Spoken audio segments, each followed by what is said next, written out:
Most who arrived at Auschwitz never saw another sunrise. Within an hour of stepping off the train, their fate was sealed. Guards shouted orders. Families were torn apart. The elderly, children, and pregnant women were sent directly to their deaths. The rest were stripped, shaved, tattooed, and sent to work, until they too were no longer useful. Nothing was random. Every step had a purpose. The goal: kill as many as possible, as efficiently as possible, with minimal cost. When the crematoria couldn't keep up, bodies burned in open pits. Auschwitz wasn't chaos.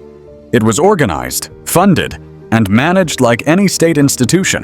It was bureaucracy turned lethal. Who built this system? Who kept it running?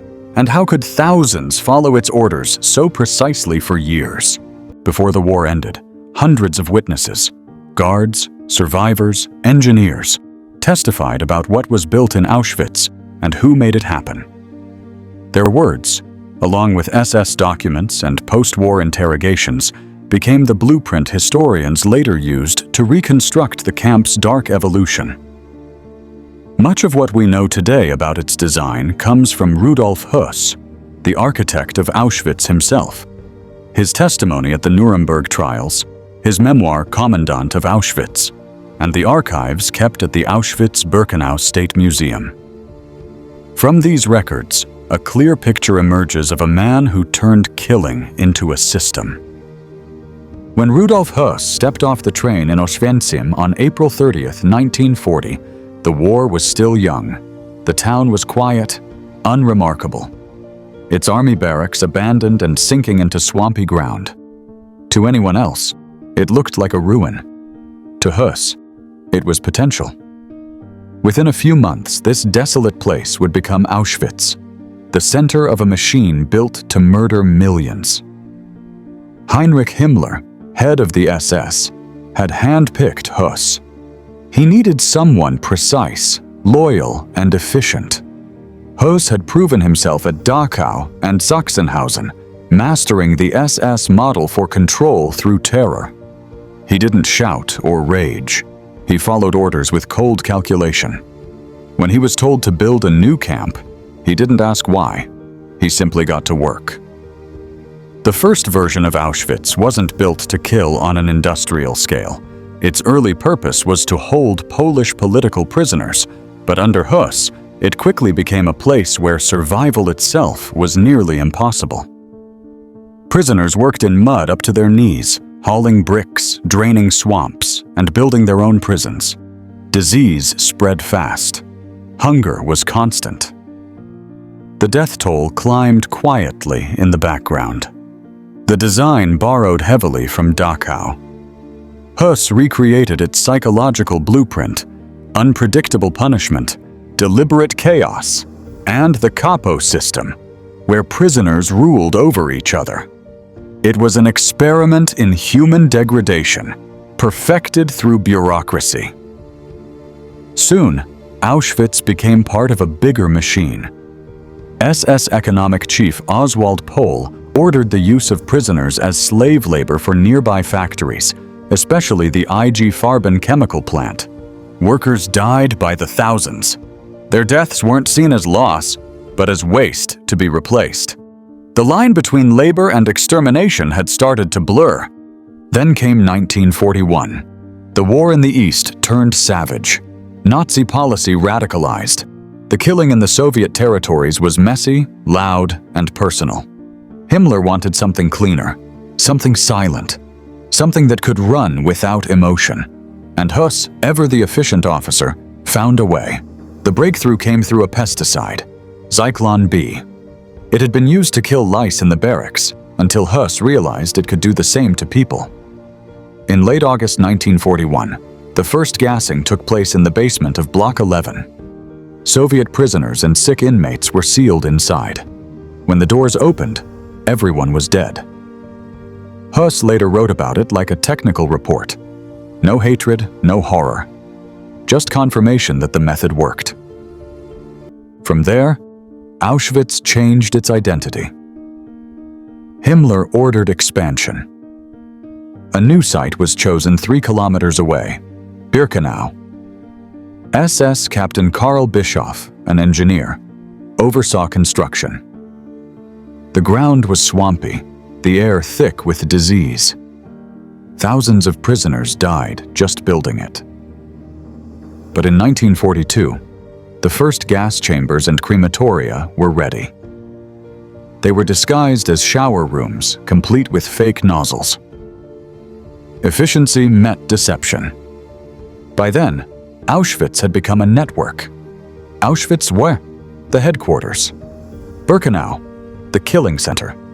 And Monowitz, the labor camp tied to IG Farben. Everything was designed, approved, and financed through official channels: architects, engineers, accountants, businessmen. Auschwitz wasn't chaos. It was administration. Trains began arriving almost daily, filled with cargo, as SS records called the victims. Jews from across Europe, Hungary, France, the Netherlands, Greece, arrived and were dead within hours. The system ran smoothly, like a well-oiled machine. Höss took pride in that. Those who met him described him as quiet, polite, emotionless. He never saw himself as cruel, only efficient. He said later he was just following orders. That obedience, that absence of reflection, was what made Auschwitz possible. It wasn't built by monsters in rage, but by people who valued structure and discipline over morality.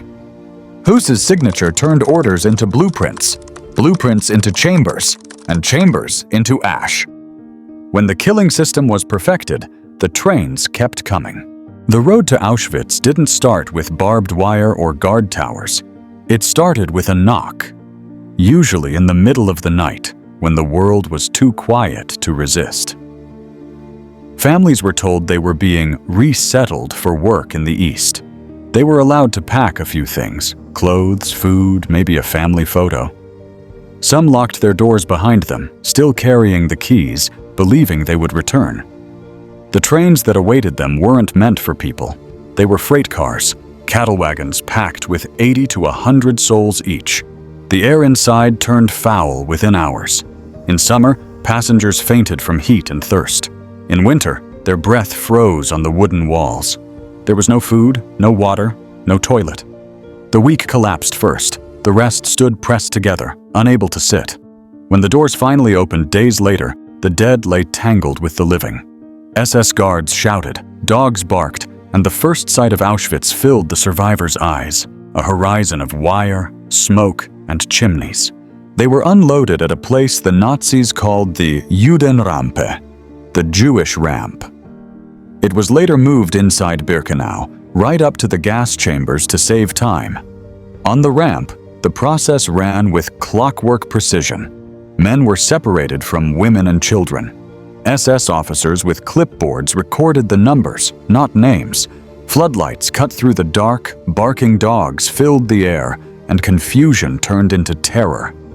Then came the selection. A row of SS doctors waited, among them Joseph Mengele. Neat uniform, calm expression, a riding crop in hand. With a flick of his wrist, he decided who would live and who would die. The strong were sent to labor. The weak, the sick, and all children were sent directly to the gas chambers. In less than 10 minutes, thousands of lives were divided by one gesture. By the summer of 1944, during the deportation of Hungarian Jews, the killing reached its peak. Trains arrived twice a day, each with around 3,000 people. Most were dead within hours. The system had reached industrial speed, an operation so efficient it needed no emotion, only order. For those chosen to die, the lie continued. Signs pointed toward baths and disinfection. The gas chambers were landscaped with flowers and trees. Prisoners were told to remember their hooks so they could collect their clothes after their showers. Some even carried soap and towels. Mothers held their children's hands, whispering comfort. They didn't know the walls ahead were airtight. Inside, Zyklon B pellets were dropped through vents. Within moments, the air turned deadly. People clawed at the doors, gasped for breath, screamed until